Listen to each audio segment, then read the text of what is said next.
Good morning दोस्तों, स्वागत है आपका इस नए वीडियो में।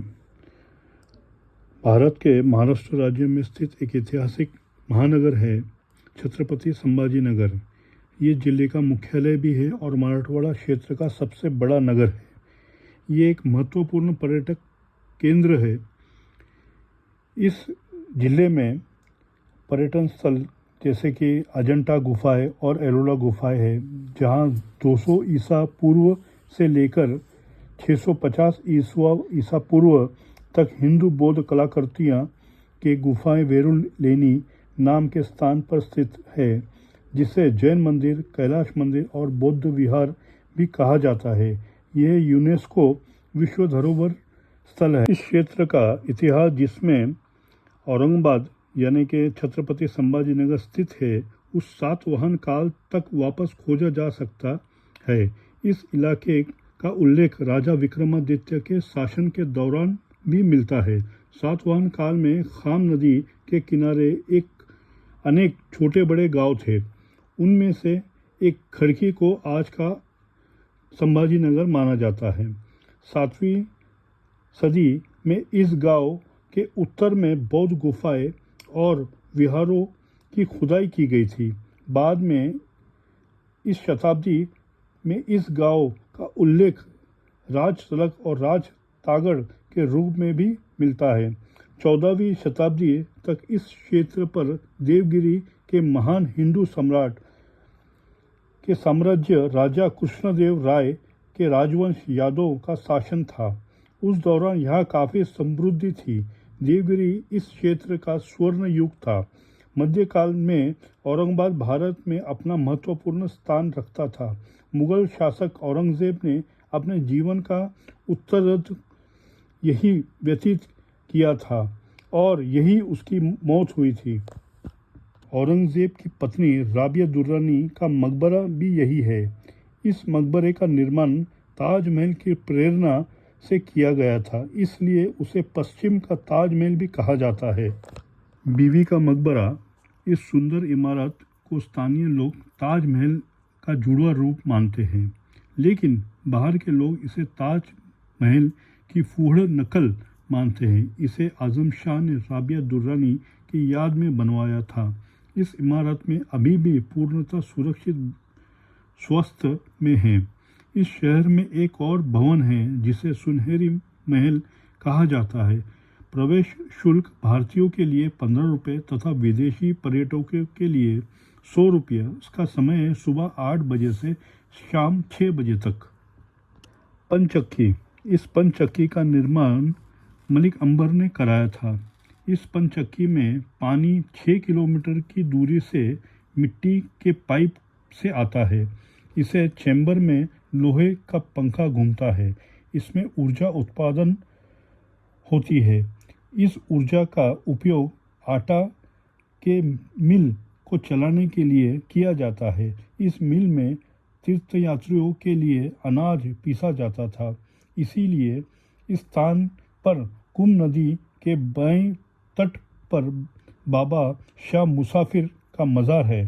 यह मकबरा लाल रंग के साधन पत्थर से बनाया गया है। यह मकबरा सादगी का प्रतीक है। प्रवेश शुल्क इसका भारतीयों के लिए 5 रुपये तथा विदेशी पर्यटकों के लिए 100 रुपये। इसका समय सूर्योदय से सूर्यास्त तक का है। 52 दरवाज़ों का शहर संभाजी नगर। शहर में बहुत से दरवाजे का अवशेष भी है। यह इस ध्वंस अवशेषों में दिल्ली, जालना, पैठन तथा मक्का रोशन दरवाज़ा शामिल है। इसके अलावा बहुत से भवनों के अवशेष भी है। नाकोड़ा पैलेस, किला, आर्क तथा दामरी महल आदि के अवशेष यहाँ हैं। भद्र मारुति, लेटे हुए हनुमान। यह धार्मिक स्थान खुलदाबाद, मूल नाम इसका भद्रावती, में स्थित है। भक्तों में यह देवस्थान जागृत होने की भावना है। हनुमान जयंती के अवसर पर हर साल यहाँ महाप्रसाद का आयोजन किया जाता है। पुराने शहर में मस्जिद और दरगाह फैले हैं। जामा मस्जिद के अलावा शाहगंज मस्जिद, चौकी की मस्जिद आदि इमारतें भी हैं। देखने योग्य है। शहर के उत्तर में पीर इस्लाम की दरगाह भी है। बनी बेगम बाग, ये सुंदर बाग शहर से 24 किलोमीटर दूर खुलदाबाद में स्थित है। इसी बाग में बानी बेगम की समाधि बनी हुई है। बानी बेगम औरंगजेब की पत्नी थी। इस मकबरे में भव्य गुंबद, पिलर तथा फव्वारे है। यह मकबरा दक्कन प्रभावित मुगल वास्तुशैली का सुंदर नमूना है। औरंगाबाद की गुफाएं, ये गुफाएं शहर से कई किलोमीटर दूर उत्तर में स्थित है। इन गुफाओं में बौद्ध धर्म से संबंधित चित्रकारी की गई है। यहाँ कुल 10 गुफाएं हैं जो कि पूर्व और पश्चिम भाग में बटा हुआ है। इन गुफाओं में चौथी गुफा सबसे पुरानी है। इस गुफा की बनावट बौद्ध धर्म के हरियाण संप्रदाय में संबंधित वास्तुशैली में की गई है। इन गुफाओं में जातक कथाओं से संबंधित चित्रकारी की गई है। 5वीं गुफा में बौद्ध को एक जैन तीर्थकार के रूप में दर्शाया गया है। इसका प्रवेश शुल्क भारतीयों के लिए 10 रुपये तथा विदेशियों के लिए 100 रुपये है। इसका समय सुबह 9 बजे से शाम 5 बजे तक। छत्रपति संभाजी नगर के निकटवर्ती आकर्षण है जैसे दौलताबाद। दौलताबाद का किला हमेशा शक्तिशाली बादशाहों के लिए आकर्षण का केंद्र साबित हुआ है। वास्तव में दौलताबाद की स्मारक स्थिति बहुत ही महत्वपूर्ण थी। यह उत्तर और दक्षिण भारत के मध्य में पड़ता था। यहाँ से पूर्व भारत पर शासन किया जा सकता था। इसी कारणवश मोहम्मद बिन तुगलक ने इस अपनी राजधानी बनाया था। उसने दिल्ली की समस्त जनता को दौलताबाद चलने का आदेश दिया था, लेकिन वहाँ की खराब स्थिति तथा आम लोगों की तकलीफ़ों के कारण उसे कुछ वर्षों के बाद राजधानी पुनः दिल्ली लाना पड़ा। इसी कारण कुछ जानकार मोहम्मद बिन तुगलक को पागल सम्राट भी कहते थे। दौलताबाद में बहुत से ऐतिहासिक इमारतें हैं जिन्हें ज़रूर देखना चाहिए। इन इमारतों में जामा मस्जिद, चांद मीनार तथा चीनी महल शामिल हैं। औरंगाबाद से दौलताबाद जाने के लिए प्राइवेट तथा सरकारी बस मिलती है। प्रवेश शुल्क भारतीयों के लिए 5 रुपये तथा विदेशियों के लिए $5। इसका समय सुबह 9 बजे से शाम 6 बजे तक है। दूसरा पर्यटन स्थल है खुलदाबाद।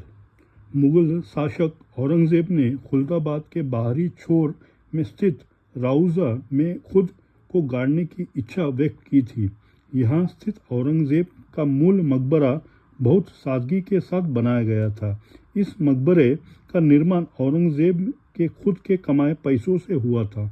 औरंगजेब ने टोपी बनाकर तथा कुरान की हस्तलिपि तैयार कर पैसे कमाए थे। मकबरे के बाहर स्थित दुकानों में इस मकबरे की छोटी सी आकृति प्राप्त की जा सकती है। तीसरा पर्यटन स्थल है पैठन। पैठन जो कि पहले प्रतिष्ठान के नाम से जाना जाता था, मराठवाड़े का सबसे प्राचीन शहर है। ईसा मसीह के जन्म के पूर्व ही एक बार ग्रीक व्यापारी यहाँ आए थे। पैठन शहर कुछ ही ऐतिहासिक भवनें अभी भी शेष है। इन भवनों में संत एकनाथ मंदिर तथा मुक्तेश्वर मंदिर शामिल है। संत एकनाथ मंदिर का गोदावरी नदी के तट पर है। यहाँ आने पर उस कुंड को जरूर देखना चाहिए जहाँ संत एकनाथ ने 1558 ईसा पूर्व में जल समाधि ली थी। पैठन शहर महाराष्ट्रियन साड़ी के लिए भी प्रसिद्ध है। इस साड़ी को बनाने की प्रेरणा अजंता गुफाओं में की गई चित्रकारी से मिलती है। इस साड़ी के संबंध में एक अनुश्रित भी है कि इस अनुश्रित के अनुसार एक बार पार्वती को एक अप्सरा की शादी में पहन के लिए नई साड़ी नहीं थी। इस बात को जानकर शिव ने अपने बुनकर को पार्वती के लिए एक नए प्रकार की साड़ी बनाने का आदेश दिया। तभी से इस साड़ी का प्रचलन माना जाता है। और अगर आप महाराष्ट्रीयन साड़ी खरीदना चाहते हैं तो पैठन डिज़ाइन की प्रदर्शित केंद्र जाए। यहाँ रेडीमेड साड़ियाँ मिलती है और ऑर्डर पर भी साड़ियाँ बनाई जाती है।